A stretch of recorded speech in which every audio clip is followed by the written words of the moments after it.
Cette chronique vous est présentée par Napa Autopro en collaboration avec Desharnais, le connaisseur, membre du réseau Point S. Chez Desharnais, la mécanique, on connaît ça. Nous sommes présentement chez Desharnais Pneus et Mécanique et je suis en compagnie de Jean-Guy Roy. Salut Jean-Guy. Salut Daniel. Alors Jean-Guy, cette semaine, on va parler changement d'huile, surtout de l'entretien printanier, qu'est-ce qu'on doit faire sur notre véhicule, mais le changement d'huile moteur vient évidemment en premier.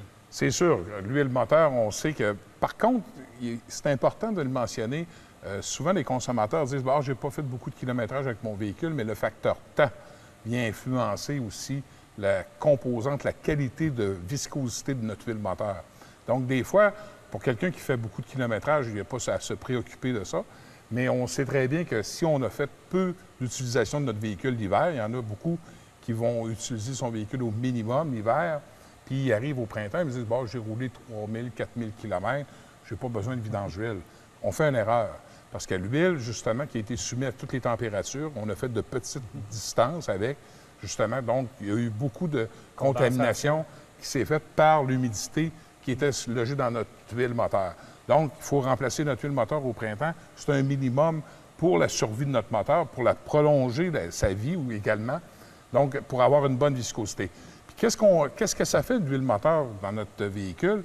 Bien, ça protège justement toutes les pièces qui sont mobiles à l'intérieur, justement pour laisser un film de protection, pour pas que ce soit le métal qui use, mais plutôt que c'est l'huile qui fait le travail pour isoler toutes nos pièces qui sont en friction à l'intérieur de notre moteur. Donc, ça prévient l'usure prématurée qu'on pourrait avoir sur un moteur, des bruits de claquement, après ça, des problèmes aussi de performance, parce qu'on sait que des pièces usées de métal, on parle juste des segments autour des pistons, mais à ce moment-là, ils ne font plus d'étanchéité sur les parois des cylindres et il y a une perte de compression, donc perte de performance aussi.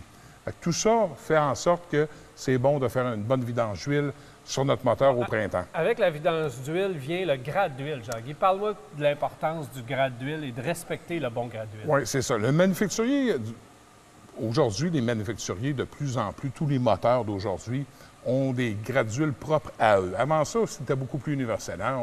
Il y a été une époque, on était sur la 10W30, on voyait ça dans toutes les automobiles, de toutes les cylindrées. 530 du 30. Après ça, 530 du 30, tu faisais un bon avec bout de ça. ça. T'étais correct. T'étais correct. Mais là, aujourd'hui, c'est différent. Pourquoi? Parce que les chemins d'huile à l'intérieur du moteur sont destinés, l'architecture des chemins d'huile est différente. On a des chemins d'huile dans nos moteurs d'aujourd'hui. C'est plus petit que la pointe de mon crayon. Fait que, imagine-toi si on ne met pas le bon grade d'huile, comment l'huile va faire pour circuler de la base. Ça ne circulera pas à la bonne vitesse. Exactement. Il faut penser toujours qu'on part du carter d'huile en bas. Il y a une pompe à l'huile qui bâtit une pression d'huile.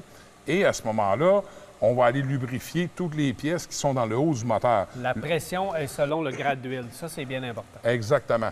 Après ça vient le fameux phénomène, l'huile minérale ou l'huile synthétique. Là, c'est le débat. Le débat est là-dessus. Est-ce que c'est mieux? Est-ce que l'huile synthétique ne fera pas de miracle dans votre moteur si elle n'en a pas besoin? Fait que donc, si au départ, votre véhicule est venu au monde avec de l'huile synthétique, il y avait une raison pour celle qu'on vient de mentionner tout à l'heure. Donc, on poursuit dans la même direction. On poursuit dans la même direction. Mais si j'ai un moteur qui a été destiné avec des chemins d'huile qui sont un peu plus gros et puis qu'il est avec l'huile minérale, on reste dans l'huile minérale, il n'y a aucun problème. L'huile synthétique, même si vous metteriez ça dans votre moteur, ne changez pas de moteur. Là. Ça va rester le même moteur, puis les performances vont être les mêmes. Donc, il n'y a pas de miracle qui se produit. En hiver, par contre, l'écoulement de l'huile, oui, c'est vrai que l'huile synthétique va résister par grand froid. On va avoir un écoulement qui va être similaire qu'en été, donc une lubrification qui va être supérieure pour votre moteur. Fait que si vous voulez dorloter votre moteur à l'automne, quand vous faites votre vidange d'huile, et que vous utilisez votre véhicule selon que ça vale la peine vraiment d'investir dans un changement d'huile synthétique, là, à ce moment-là, l'automne, ça a sa place. Mais, autre ça n'a pas sa place du tout. Une fois qu'on a pris soin des pièces internes du moteur, il faut prendre soin des gens qui sont dans l'habitacle du véhicule. Fait qu'on parle du fameux filtre d'habitacle. Le filtre d'habitacle, on sait que les véhicules, Daniel, aujourd'hui, dans le parc automobile, c'est à 85 ils ont l'air climatisé. Qu'est-ce que ça fait? C'est qu'on roule beaucoup plus les vitres fermées qu'autrefois avec nos voitures. Donc, le filtre d'habitacle est encore davantage plus pertinent d'y voir. Souvent, ces filtres-là sont négligés et il suffirait tout ce qu'on retire des voitures et tout ce qui se loge dans ces filtres-là, des fois, on fait le saut. On fait le saut nous autres mêmes. Donc, ça, c'est important. Ça évite beaucoup de problèmes respiratoires de nos passagers à l'intérieur. C'est ça qui filtre l'air qui rentre dans la voiture. Donc, on a une belle qualité d'air dans l'habitacle maintenant. Donc, ça, oui, c'est important de cette voir. raison-là. On a pris soin des passagers, l'air du moteur aussi, parce qu'on parle souvent d'encrassement de moteur. Jean-Guy, juste avant, oui? Le kilométrage, on change ça au changement d'huile ou aux non, entretiens? Aux entretiens, normalement, on le vérifie au moins une fois l'an. Il faut le vérifier. Ça dépend de l'utilisation qu'on en fait. Okay. C'est variable avec l'utilisation de notre véhicule, mais 1 à 2 fois l'an qu'il faut le vérifier. En le vérifiant, ça ne veut pas dire nécessairement qu'il est à remplacer. Et se vérifie la même chose, le même principe avec la baladeuse de lumière à l'intérieur du filtreur. Si on voit que la lumière passe à l'intérieur, ça veut dire qu'il est encore bon. Comme votre filtre à air du moteur. Même principe. Le filtre à air du moteur joue un grand rôle aujourd'hui parce qu'on sait que les mélanges air-essence, comme on parle beaucoup ces temps-ci, avec des encrassements prématurés du moteur, on sait que notre filtre à air va jouer ce rôle-là, justement, de fournir la bonne quantité d'air qui va rentrer dans notre mélange air-essence. La vitesse que l'air va traverser le filtre à air, c'est calculé. Exactement. Puis ça va venir influencer.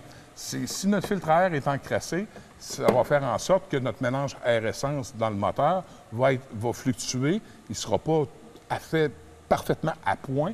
Donc, c'est ça qui est important d'y voir. C'est avec ça qu'on contrôle l'admission. Filtre à l'huile, parce que si on change l'huile à moteur, c'est sûr que comme prendre son bain pour ne pas changer l'eau, fait qu'il faut changer le filtre à l'huile. Filtre à l'huile, c'est un petit peu sur le même principe qu'un filtre à air. Il y a des ailettes comme ça de papier, en accordéon comme ça, et l'huile passe à l'intérieur et tous les débris qui se retrouvent, toutes les particules qui se retrouvent dans l'huile vont se loger dans le filtre à l'huile. Et à ce moment-là, il ne viendra pas obstruer ces petits chemins d'huile-là qui sont à l'intérieur de votre moteur pour que l'huile circule bien, qu'on lubrifie l'ensemble des pièces qui sont en mouvement. Fait que ce filtre à l'huile-là, c'est important qu'il soit remplacé au vidange d'huile toujours. Il y a d'autres liquides, donc liquide à frein. C'est ça. On parle de liquide à frein, on parle de liquide à cerveau-direction. Fait qu'il faut penser l'huile à frein, l'huile à cerveau-direction, l'huile à transmission également, aussi qu'il faut regarder. Puis l'huile d'engrenage aussi, l'huile du différentiel ou l'huile pour le transfert case qu'on appelle sur les véhicules 4 roues motrices. On sait qu'on en a beaucoup sur nos routes. Fait que c'est toutes des huiles qui sont à voir à différents intervalles dans vos entretiens qui sont prévus par le manufacturier. Puis toutes ces huiles-là, ça rentre justement dans l'entretien préventif d'un véhicule. Les crémaillères, je te dirais qu'il y a au moins 50 à 60 de crémaillères qui se remplacent dans l'industrie qui n'aura pas été remplacé si l'huile aurait été changée à temps. Fait que c'est beaucoup, c'est énorme. Puis on le voit très bien. Quand on va démanteler une crémaillère sur un véhicule qui va couler par les soufflets qui sont à chaque extrémité de la crémaillère, les segments qui sont là pour retenir l'huile, pour la pression, parce qu'on sait qu'on a une conduite assistée. Hein? C'est la pression d'huile qui nous aide à tourner nos roues de gauche à droite ou de droite à gauche. Mais cette huile-là, quand elle vient contaminer, qu'est-ce qu'elle fait? C'est qu'elle va obstruer les segments et ces segments-là coulissent sur un cylindre. Et l'impureté de l'huile va faire en sorte que le segment va se graffiner, va laisser sortir de l'huile, il va se retrouver dans les soufflets et là, on remplace la crémaillère. Fait que tout ça aurait pu être évité si on avait eu un changement d'huile à temps au niveau de la crémaillère. Et tout ça fait selon les spécifications du manufacturier de votre véhicule. C'est important de suivre selon votre manuel. Puis un autre point important, Daniel, on sait que les véhicules aujourd'hui, les transmissions sont très sollicitées. Fait qu'on sait que les changements de vitesse se font régulièrement. On a incorporé ça dans notre ensemble d'économie du moteur. C'est qu'on joue beaucoup avec les rapports de transmission. Fait que donc, les transmissions, en changeant beaucoup de vitesse, il faut se dire tout de suite une chose, l'huile travaille fort. Fait que donc, notre huile doit être remplacée régulièrement selon les spécifications du manufacturier de notre véhicule. Merci beaucoup, Jean-Guy. Au plaisir.